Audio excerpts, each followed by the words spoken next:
Bonjour tout le monde, je vais vous expliquer aujourd'hui comment je fais pour trader sur le DAX 30 avec deux indicateurs, le CCI ici et le RLW Williams ici. Donc je vais trader avec des niveaux d'extrême pour des points d'entrée, d'achat ou de vente. Donc je vais vous expliquer un petit peu comment ça se passe. Donc j'ai pris au hasard la journée du 21-10-2014 à 8h le matin. Donc en fait on avait clôturé la veille à 8756 points et on ouvre à 8730. Donc là je suis déjà en extrême bas du signal, donc je vais attendre en fait d'avoir un signal d'achat. Donc je laisse passer les minutes et on s'aperçoit qu'ici en fin de compte, donc sur la bougie de 9h20 à 8696, on a un signal d'achat. Donc voilà, donc on regarde et on s'aperçoit que ça monte jusqu'à maxi 784 points. Après, à chacun de définir ses objectifs. Moi, en général, je vise une dizaine de points maximum. Ou alors, vous mettez votre stop à 0 puis vous laissez vivre votre trade. Donc, on va laisser un peu passer les minutes jusqu'à, vous voyez, ici, 8765. Et là, on a un signal de vente.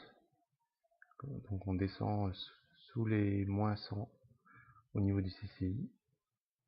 Et là, malgré la forte montée qu'on a eue juste avant, donc il est presque une heure plus tard, on a un signal de vente à 8765 qui nous emmène à 55. Donc vous voyez, quand je parlais de 10 points, c'était moi j'essaye de faire entre 7 et 10 points. Après, comme je vous disais tout à l'heure, rien ne vous empêche de mettre votre stop à 0 une fois que vous êtes un peu descendu, et puis de laisser, et puis de vous faire sortir en flat. Ça, c'est chacun qui voit comment faire.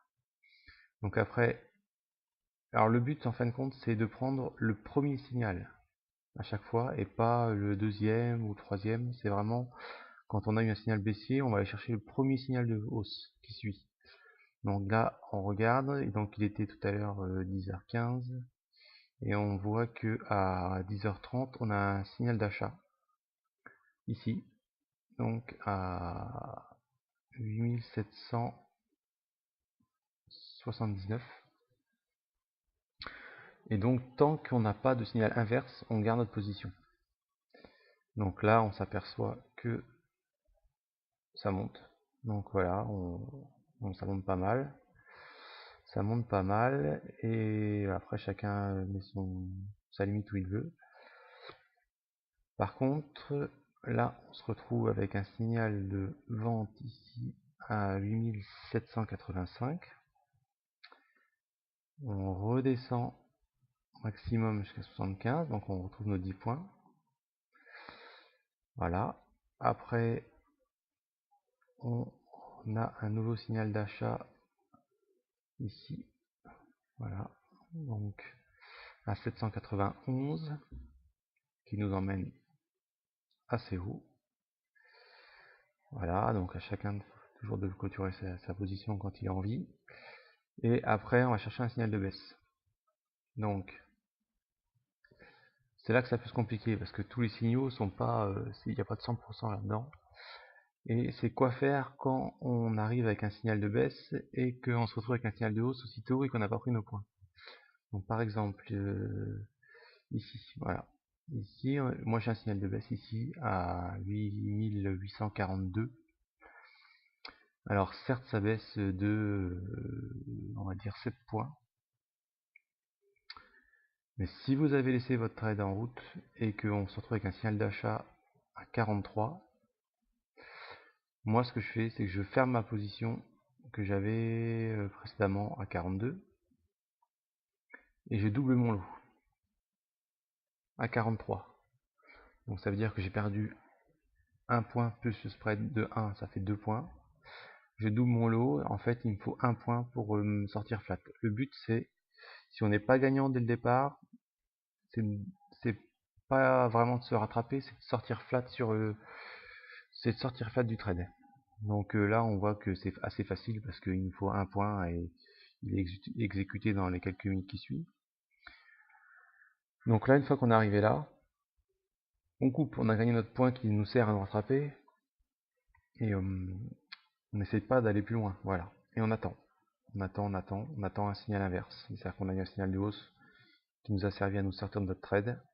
On va chercher un signal de baisse. Donc on va en avoir un ici à 8839. Donc là je short, voilà. Je short, ça descend, j'ai pas de signal de hausse. Ici j'ai pas de signal de hausse. Si, alors voilà. Donc là, on avait un signal de short à 39. On est descendu jusqu'à 32. Voilà. Donc c'est pour ça que les objectifs, voilà, c'est à vous de décider. Hein. Alors on va dire qu'on a pris nos points et qu'on se retrouve dans cette situation-là où on cherche un signal d'achat. En fait, on bascule un signal d'achat à un signal de vente à chaque fois.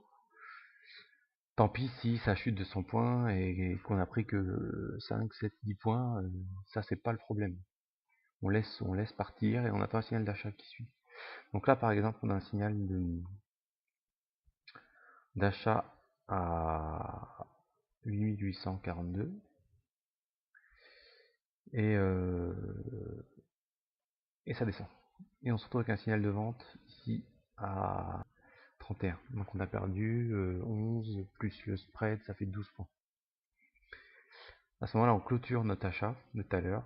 On pose deux lots à la vente et on a 12 points récupérés. Donc 12 points divisé par 2 lots, ça fait 6 points. Donc objectif 6, 31, donc ça fait 25. Et là, paf, voilà, en 4 minutes c'est récupéré, on sort flat de notre trade précédent. Et là on laisse couler, on attend un signal d'achat.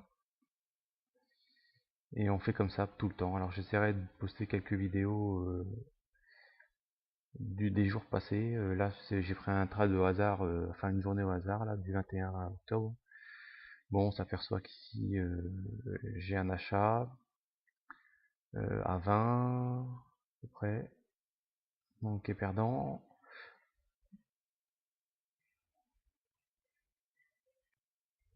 Donc oui, donc là on a un signal perdant ici à 8820. On se retrouve avec un signal de vente à 4. Donc voilà, on a perdu 16, 17 points avec le spread.